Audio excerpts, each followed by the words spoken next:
Gani mimi hapa kwa mfano, mimi wakati naolewa mara ya kwanza, nilidhani maisha yako kwa mwanaume, kwa sababu niliolewa kwa motivation ya kwamba mwanaume atafanya kila kitu.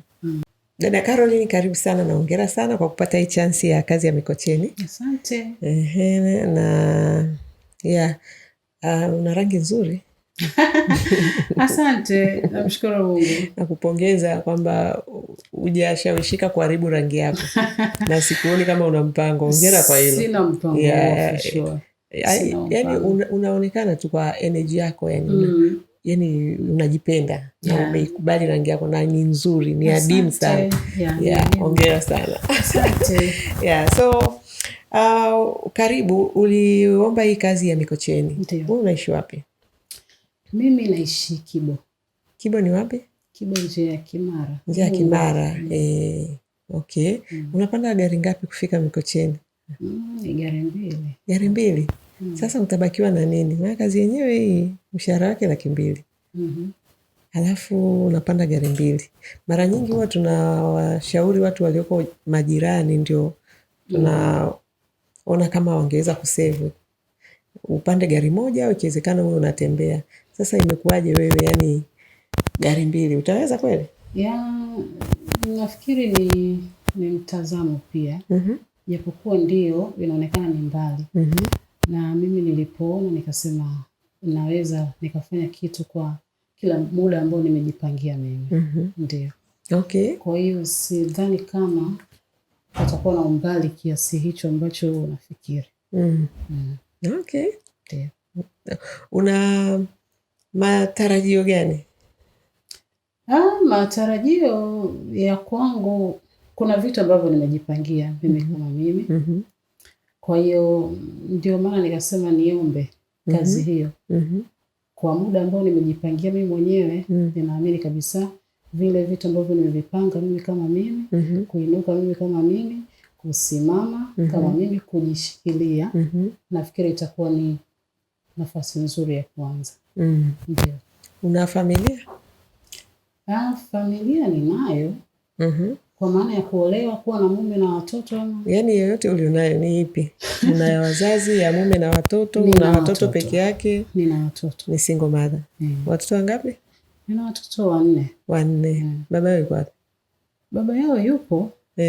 Umetengana. Siko naye. Lakini wewe ndio mimi ndio kila kitu. Wewe ndio kila kitu. Okay, ulikuwa unafanya kabla ya kuja kuomba kazi hii, umewahi kufanya nini? Biashara, kazi? Kabla ya kuomba kazi hii nilishawahi kufanya kazi kama hizi. Then after nikawa nimeacha. Nilifanya kwa muda mrefu, nikawa nimeacha baada ya kuanzisha familia. Okay. Kwa hiyo nikatoka. Kwa kabla hujawa na watoto? Hapo sijawa na watoto. Ulikuwa unafanya kazi za ndani? Okay. Kwa miaka mingapi? Nimefanya miaka 8. Okay. Baada ya hapo nikatoka, nikaanzisha familia. Lakini nikawa na shughuli nyingine pia nafanya pale nyumbani. Nilikuwa nauza vitu vidogo napika. Good. Nikawa najishughulisha hivyo. Kwa hiyo baada ya ule muunganiko kufa, kila mtu akawa amechukua njia yake. Kwa nami nikarudi nyumbani nilipokuwa. Kwa nikaanza. Ambako ni kwa wazazi au ni kwa nani? Kwa mama yangu. Kwa mama yako. Kwa hapo nimerudi kwa mama yangu. Kibo hapo ni kwa mama? Ni nyumbani kwake kabisa, kwa mama wake. Okay. Kwa mara nyingine huwa natoka, huwa naangalia fursa ziko wapi. Kwa hiyo tuseme watoto wako wako na bibi yao? Wapo, ninao mimi. Yaani mimi sasa ndio kila kitu. Pale. Ndio. Unamsaidia na mama? Okay. Unamsaidia na mama. Kwa hiyo ni hivyo. Okay. Mimi nina background pia ya kazi za ndani. Lakini na pia nina background ya mahusiano kuvunjika. Ngawaje niko kwenye mahusiano mengine kwa sasa, ndoa yangu ni ya 3. Lakini kila mahusiano yangu yakivurugika, sirudi nyuma, mimi nasonga mbele. Sijui unanielewa. Na moja ya kitu nachowafundisha sana wanawake, kuwaelimisha, ni kwamba tufike wakati sasa tusiache focus ya kujijenga kiuchumi tunapoingia kwenye muunganiko wa kujenga familia. Yani wewe kama ulikuwa na biashara unayotaka kufanya, usiache kwa sababu tu unaungana na mwenzi wako. Kwa sababu siku ya siku itakapofika atuombei, lakini kwa sababu tunaishi duniani na tunaishi na binadamu ambao wana mapungufu na tunaona, tunashuhudia kwa watu wengi, leo yuko na huyu, kesho kamwacha kaingia huku, ili wewe usije ukaanza na moja. Si umenielewa? Yeah. Wewe kwa upande wako, kwa nini ulivyotoka kwenye kazi za ndani ukaungana na mwenzi wako? Mlivyotengana, kwa nini kuendelea na biashara? Yani kwa nini urudi tena kwenye hizi kazi? Unajua, unapokuwa kwenye miji ya watu, kwa sababu nilihama, sio Dar es Salaam. Nilitoka Dar es Salaam nikahamia Mwanza. Ndio ulikuwa kwa mume wako? Kwa hiyo nimekaa kule. So unaendelea na biashara? Yani nilikuwa naendelea nazo. Okay. Lakini kutokana na mambo yaliokuwa nje ya uwezo, nikasema hapana, lazima nirudi nianze moja. Nianze kufocus. Na kwanza moja sio ujinga. Sio dhambi pia. Na kupongeza. Ni kitu gani ambacho huwezi kukirudia? Yani makosa huwezi kuyafanya katika hiyo safari yako? Katika safari ili mwanamke mwingine aweze kujifunza. Kwenye safari ya maisha, sijui nisemeje, lakini siwezi kumwambia mtu usifanye hivi. Wewe hapo sababu... kitu gani? Mimi hapa kwa mfano, mimi wakati naolewa mara ya kwanza, nilidhani maisha yako kwa mwanaume, kwa sababu niliolewa kwa motivation ya kwamba mwanaume atafanya kila kitu. Kwa hiyo na mimi nilikuwa kidogo nimetetereka. Lakini hicho ni kitu ambacho hakiko sawa na hakikunipa furaha na sikuona mantiki. Kwa hiyo nilirekebisha, nikasema kama nitamshauri msichana ni kupambania maisha yako na kuwa na sababu ya msingi ya kuolewa, sio kwa sababu una shida. Usiolewe kwa sababu una njaa, una shida, una dhiki, unafikiri kwa mwanaume ndio utapata mafanikio. Sio kweli. Kwa hiyo that is me. That is my message. Ndio maana nakuuliza wewe, kuna kitu gani ambacho na mimi kingine ni kwamba sitaka niache biashara kwa sababu nimeolewa. Hata niolewe na tajiri, siwezi kuacha yani kuendelea kujiboresha kiuchumi, kushiriki kwenye shughuli za kiuchumi eti kwa sababu nimeolewa na tajiri ambaye anaweza kuhandle mambo yote kwa sababu maisha yana guarantee. Na neno la Mungu linatuagiza asiyefanya kazi na asile, na amelaaniwa amtegemeaye mwanadamu. Na huyu mwanadamu anaweza akakuacha, anaweza akafa, anaweza akaugua. Kwa hiyo maisha yanaweza akapinduka kwa sababu tunashuhudia. Sasa yakipinduka, wewe ulikuwa umebweteka kama kilema, utaanzia wapi? Hata zile hela kuziendeleza hutaweza, kwa sababu unapokuwa unashiriki kwenye hizi shughuli za kiuchumi unajenga uwezo wa kujua namna ya kufanya biashara. Sasa wewe ndio ulishajibwetekea, unakuja kujui pa kuanzia, hata kama umeachiwa hela. Ndio maana unakuta wanawake wengi ambao hata waliachiwa hizo mali wameshindwa kuziendeleza kwa sababu hawakuwahi kushiriki kwenye shughuli za kiuchumi. Kwa hiyo kingine kikubwa ni kwamba msichana, mtoto wa kike, mwanamke, usiache kujihusisha kwenye shughuli za uchumi kwa sababu tu una mtu mwenye pesa. Huyo mtu sio Mungu. Umeelewa? Na masomo yangu hayo makubwa mawili. Wewe somo lako tupe tu hata moja. Mimi katika safari ya maisha, kitu ambacho nimejifunza, usiache kuwekeza kidogo unachokipata. Thank you. Chochote kile kidogo ambacho nakipata, jaribu kukiweka. Kwa sababu wanasema akiba huwa haiozi. Huwezi kujua itakusaidia wakati gani. Kuna wakati ndio unaweza ukabanwa, ukawa huna namna ya kufanya, lakini usisahau akiba kwenye safari ya maisha. Inaweza ikakufanya ukatoboa wakati wote. Na hata kama utakuwa uko kwenye, yani uko chini kabisa, umekwama, huna pa kushika, hata kama uko kwenye shimo, unaweza ukaona hata kale kamjiti kadogo kakakusaidia kwako kutoka.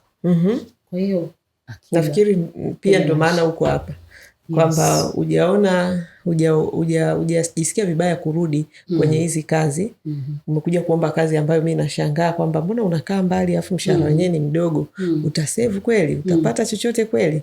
Lakini unanipa matumaini, na huwa napenda kuambia wanawake usiogope kuanza upya. Kwa hiyo na kuona kama mwanamke ambaye yani pamoja na fursa hii ni ndogo, lakini umeona hiyo inaweza ikafungua njia nyingine. Na katika maisha mimi nimejifunza kwamba unapoanza padogo, mwanzo wako unaweza kuwa mdogo, lakini mwisho wake unaweza kuwa hata wewe mwenyewe kwa kushangaza. Ndio kanuni za maisha, dada yangu. Kushangaza kwamba hivi kwa nini niliendelea, kumbe ningeendelea kukaa nisingeweza kupata njia hii. Hiyo ndio kanuni. Unapoona, wanasema unapoona usiku umezidi sana, jua basi asubuhi inakaribia. Kwa hiyo usiogope kupita kwenye hiyo njia hizi. Yeah, that's it. Karibu sana. Na mimi somo langu la mwisho kwa wanawake kupitia hizi kazi sasa, mimi nawaambia hili ni daraja. Daraja kwa maana ya upite, uvuke, uende mbele. Unless ndio hivyo utakutana na changamoto ambazo utajifunza, then hata kama ni kuanza upya anza, lakini make sure unaenda kwenye kanuni ile ya mwanzo mdogo, ambao hata neno la Mungu linasema kanuni ya maendeleo, mafanikio inaanza na mbegu ndogo sana ya haradali. Kwa hiyo kazi hizi tuzitumie kama daraja, tusizitumie yani kuishi nazo kama ndio shughuli zetu. Kama vile sasa sisi tukishakuwa wadada wa kazi basi tutakaa hapo milele. Mimi hiyo ndio message yangu kubwa kwa wanawake. Naambia nilikuwa dada wa kazi, nimepita daraja, sasa hivi nimeanzisha taasisi yangu, na wewe unaweza kuanzisha kitu siku moja. Itumie hii kama daraja ili hapo mbeleni ukifanya kwa uaminifu mbele za Mungu na uadilifu mnyofu, watu yani milango itafunguka. Utasogea mbele. Kwa hiyo ndio message yangu kwenu. Karibu sana. Kweli nimesema hii kazi kwa wewe unaekaa huko Kimara, ungekuwa unatembea tu ningesema lakini unakaa magari mawili, wacha tuone. Ila nakupongeza, hujaona aibu, hujaogopa, umeziona fursa na umechangamkia fursa.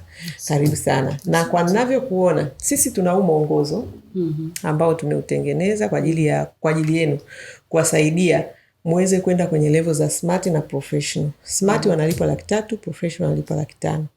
Kwa hiyo hii ni kwa faida ya mtu ambaye anasema labda kwenye hizi kazi za ndani nataka nifanye kazi kwenye ngazi za juu.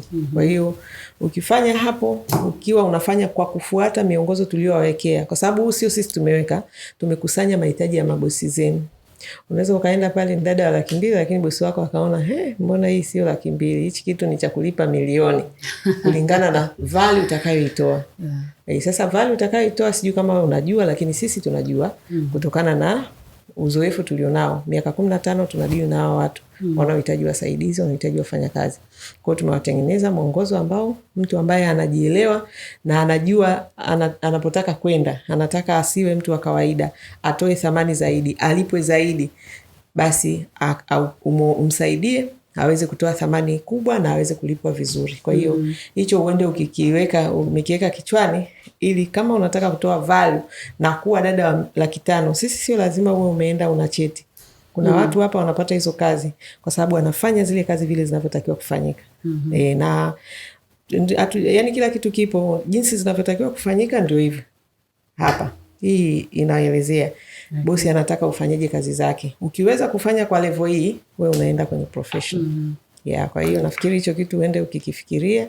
Ukitaka kujiboresha kwenye hili eneo, usiwe dada wa kawaida, unayelipwa zaidi, unakaribishwa kupata mwongozo wetu. Karibu sana, kila la heri. Asante. Sawa. Ninakuwa kama vile yani nawaza jamani, Mikocheni na Kimara, lakini haya ngoja tuone. Waje kutoka pale, kutoka hapo Kibu unapanda mpaka hapo Mwenge. Mwenge kuna vigari ambavyo vinakatiza hapo katikati. Kwa hiyo ni 500 nafikiri. Kwa hiyo umepiga hesabu kwa mwezi utatumia shilingi ngapi? Ushapiga hesabu? Kama 20 na kwa mwezi naweza nikafika shilingi ngapi? 28, 29 kwa mwezi. Okay. Basi nilikuwa nawaza kwenye laki huko, kumbe haifiki. Basi labda utapambana. Lakini hizi fursa ni kwa sisi ni sehemu nzuri sana ya kupata mtaji ambao kama unataka kufanya shughuli zako. Na sisi kwetu hizi ni daraja tu, ni kazi ya kukuvusha kutoka hatua moja kwenda hatua nyingine. Kwa hiyo ningefurahi sana nikasikia umevuka, umepata mtaji na utakwenda kufanya mambo yako mengine. Karibu sana. Nakutakia kila la heri. Tunatarajia pia utamhudumia vizuri mteja wetu. Maana kwa wewe kumhudumia vizuri ndivyo na sisi tutapata wateja wengine na wadada wengine ambao wana kazi na watapata fursa kama wewe ulivyoipata. Haya, kila la heri. Asante. Haya, dada Caroline.